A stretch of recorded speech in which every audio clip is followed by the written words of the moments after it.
Hey guys, Wade here from Disrupt Tutoring. It's always nice to join you.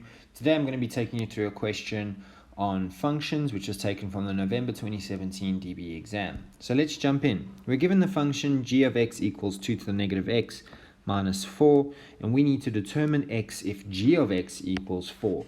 So this 4 needs to be substituted into the whole of g of x's position in order to work out x. So we get 4 equals 2 to the negative x minus 4.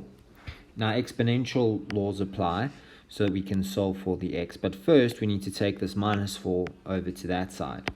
And we get 4 plus 4 equals 2 to the negative x. That gives us 8 equals 2 to the negative x.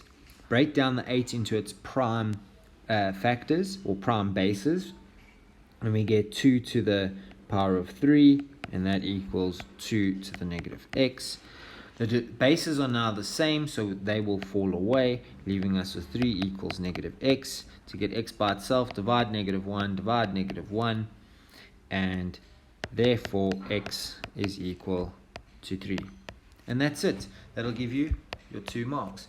But before I go, don't forget you can send us your question and we'll respond with a personalized video just like this. But for more epic videos, check out our websites in the description below. Just a quick shout out to our sponsor, Prolog Solutions. For all your export and import solutions, check them out in the description below. Until next time, stay epic.